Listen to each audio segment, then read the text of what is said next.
Boa noite, seja bem-vindo ao Jornal da Record. Irã bombardeia bases americanas no Iraque. Ataque é retaliação à morte do general Soleimani. A Advocacia Geral da União recorre da decisão que passa para estados e municípios recursos do Fundo de Segurança. Mulher de Carlos Ghosn diz que pedido de prisão dela é reação das autoridades japonesas à fuga do marido. Agora no Jornal da Record. Oferecimento Ágora. Investir transforma incertezas em planos. Invista com a gente.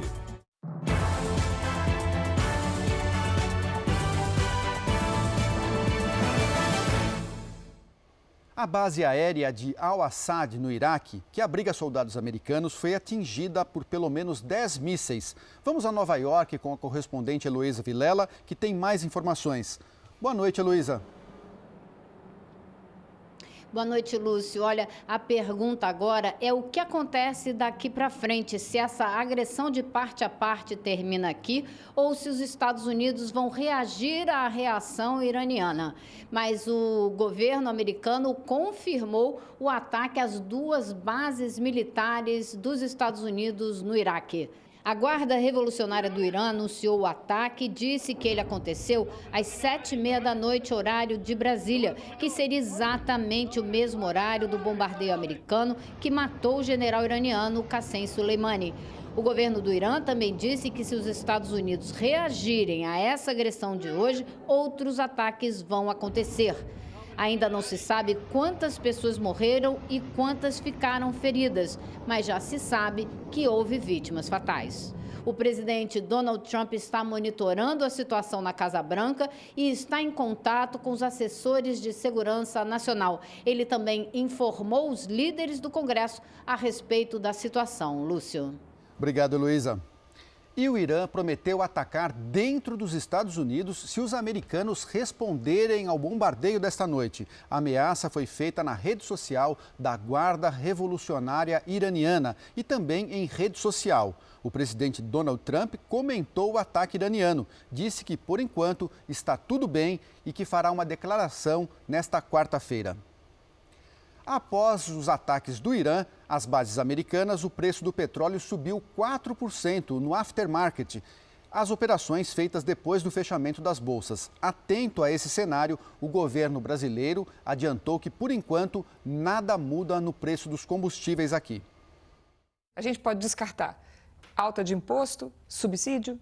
O que a gente pode descartar? Pode descartar subsídio, pode descartar alta de imposto, pode descartar a intervenção do governo nos preços praticados pela Petrobras, por exemplo, e pode ter certeza que o governo está acompanhando isso e que o consumidor pode ter certeza que ele vai ter garantia do abastecimento e que nós estamos trabalhando para que ele tenha o produto num preço justo. Nós estamos acompanhando todo esse processo e o governo entende que, no momento, não há do que se preocupar. E a tendência é que o país tenha uma estabilidade nos preços de combustível e isso não afeta o dia a dia do cidadão, muito menos a economia. O senhor tornou público que o governo está estudando medidas para compensar essas oscilações bruscas do preço do combustível.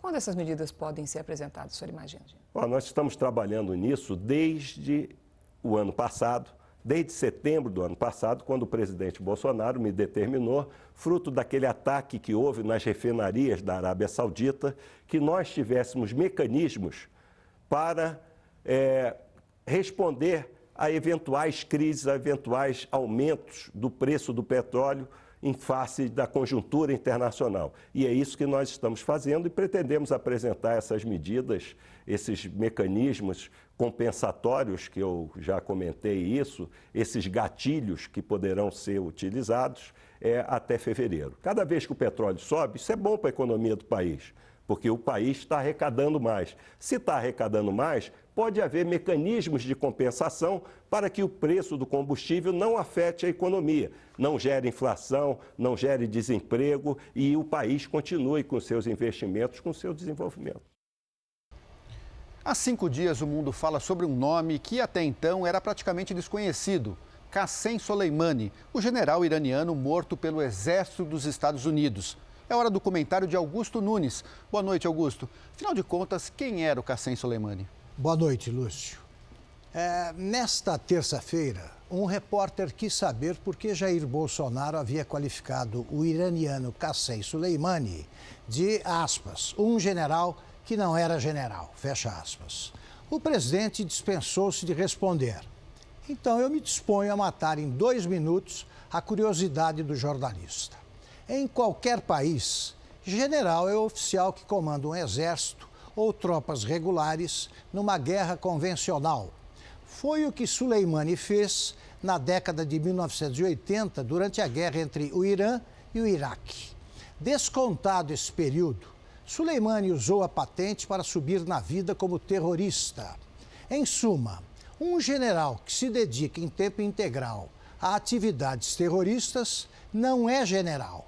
É um terrorista de alta patente e terrorista de altíssima periculosidade. Soleimani se transformou no número 2 da hierarquia iraniana, não por esbanjar talento em campos de batalha.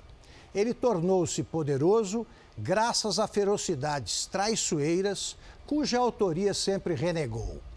Foi Soleimani, por exemplo, quem tramou em 1994 o atentado com um carro-bomba que destruiu a sede de uma associação judaica em Buenos Aires. Resultado, 81 mortos e centenas de feridos.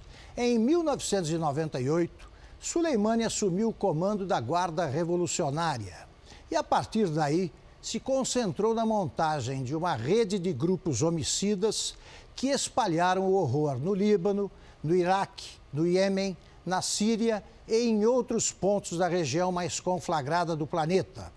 Nota 10 em selvageria, Soleimani mostrou-se um estrategista militar de 5ª categoria. Só um comandante medíocre ousaria atacar diretamente alvos israelenses e americanos. Ele morreu por ter subestimado o poder de fogo das 2 potências militares. Pela ofensiva promovida pelo Irã há poucas horas, o governo de Teherã pode estar cometendo o mesmo erro do terrorista disfarçado de general. Obrigado, Augusto. Boa noite. Obrigado, Lúcio. Boa noite. O ataque às bases americanas já afeta o mercado financeiro na Ásia. As bolsas de valores do continente abriram em queda. Os analistas também antecipam queda na Bolsa de Nova York. No Brasil, vamos ver aqui no telão, o Ibovespa fechou com uma leve queda de 0,18% a 116.600 pontos. O dólar fechou praticamente estável a R$ 4,06. Em Tóquio, o índice Nikkei caiu 600 pontos nesta quarta-feira. Fechou abaixo de 23 mil pontos pela primeira vez em um mês e meio. E o governo japonês emitiu um mandado de prisão, dessa vez para Carole Ghosn, esposa de Carlos Ghosn, que fugiu para o Líbano. Nós vamos até Tóquio falar com a Cíntia Godoy. Boa tarde para você, Cíntia. Essa fuga realmente está virando uma novela, né?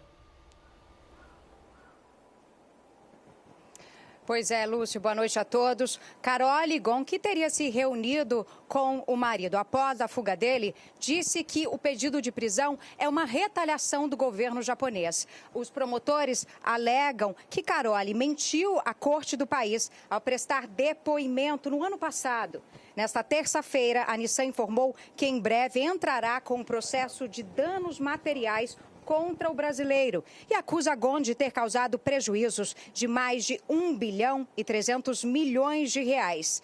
Na quarta-feira de manhã, aí no Brasil, hoje à noite, aqui no Japão, é esperada a coletiva de imprensa convocada por Carlos Ghosn, no Líbano.